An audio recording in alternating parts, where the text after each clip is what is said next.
Well, hello again, love loungers. Yes, it's me, Mik Scarlet here, with more pearls of wisdom when it comes to love, flowers, and other things when you are disabled. Well, today's little piece of advice doesn't go to someone disabled, it goes to someone who is dating someone who is newly disabled.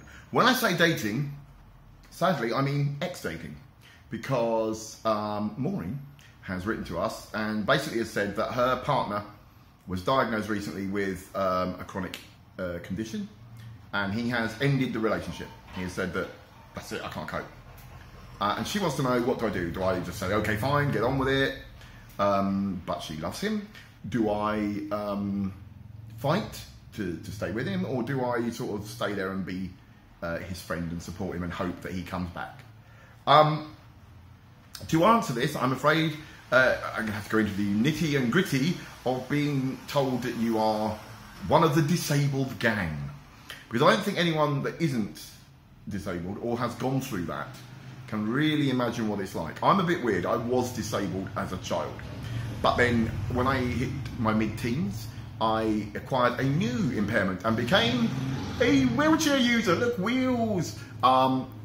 So I went from a walking wounded to a wheeling wounded, and I went through quite a lot of SHIT to get used to that. So I kind of speak from experience. I don't think anyone can really understand what it's like to suddenly have to reevaluate everything, to think that everything you planned for your future might not happen, that everything you thought you were isn't true, and then you bring all the baggage in. Because we don't live in a society that says, hey, disabled people, they're great partners. They're the kind of people you want to be married to. So then you start thinking, well, no one's going to want me. I can't saddle my wonderful partner with me. And all this kind of rubbish kicks in. So I think that's what's happening here. I think that your partner, Maureen, has said, I can't do this to her. I can't saddle her with this bag of poo that I am going to become. And so he's pushed you away. Now, how long it takes for him to come out the other end, or if he ever comes out the other end, I can't tell you. I was very lucky. It took me about 3-ish years. And I wasn't a really happy disabled bod, probably until I met my wife, to be honest. Before then, I kept trying to make up for stuff and was sort of super crip. And it was only meeting her that made me truly happy with who I am. Now, you might be that person, but it's up to you. Do you want to wait?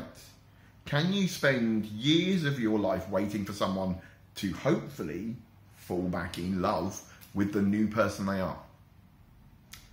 If the answer is yes, you think they're worth it, then in that case, you have to say, right, I'm going to be their mate. I'm going to try and support them through this horrible period, and hopefully at the end of it all, he will remember what it was about her that made him push her away in the first place.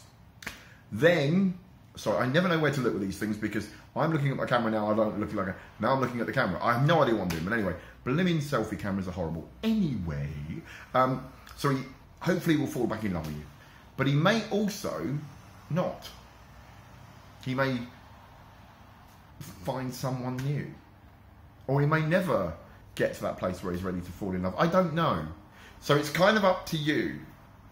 It would be lovely to think that you could support him through this period as a friend. But he may not let you. He may push you away. And I think you've got to be ready for that. So it's not that he doesn't love you. It's not that he doesn't like you. It's not that he's pushing you away. He's not rejecting you. He's kind of rejecting himself because he doesn't think that he can give you what you want. That's horrible, I know, but it is part, I'm afraid, of the grieving process. And this is the key. Becoming disabled, you grieve. You grieve for the person you were. I grieved for the future I thought I'd never have. I had no idea what tomorrow brings. The world doesn't tell newly disabled people, but hey, you can do anything. It's going to be tougher. It's going to be harder. You know, there's mountains to climb, but you can climb them. It doesn't tell you that. And every portrayal of a newly disabled person goes through this.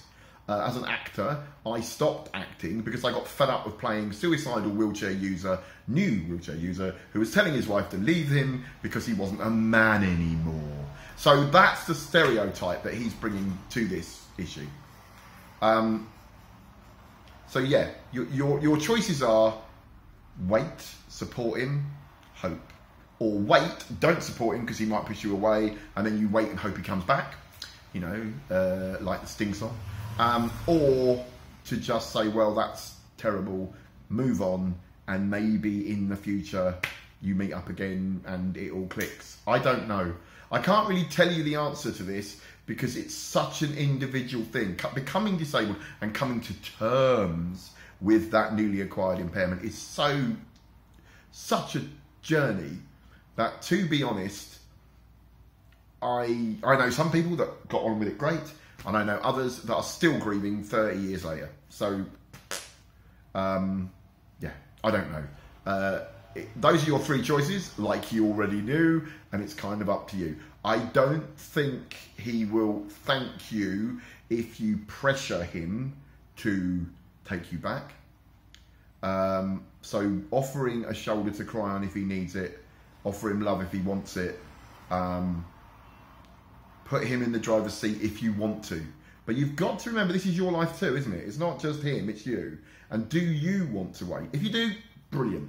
But if you think no, then move on, wish him well, and that's it. And that's not necessarily probably the best advice anyone that's newly disabled wants to hear, but I think if they examine their heart, they'll see that that is actually the best thing to do. Anyway, that's me, Mik Scarlet. That wasn't quite as cheerful as I usually am, was it? And don't forget, if you've got any questions, problems, stuff that you want to be helped with by me or the wonderful Emily, then contact us here at the Love Lounge and we will give you our pearls of wisdom. We aren't trained experts. We aren't nothing, but we're a couple of mouthy people who are disabled, who have views that hopefully help you out there in internet land. And with that, I shall bid you adieu. And till next time, bye.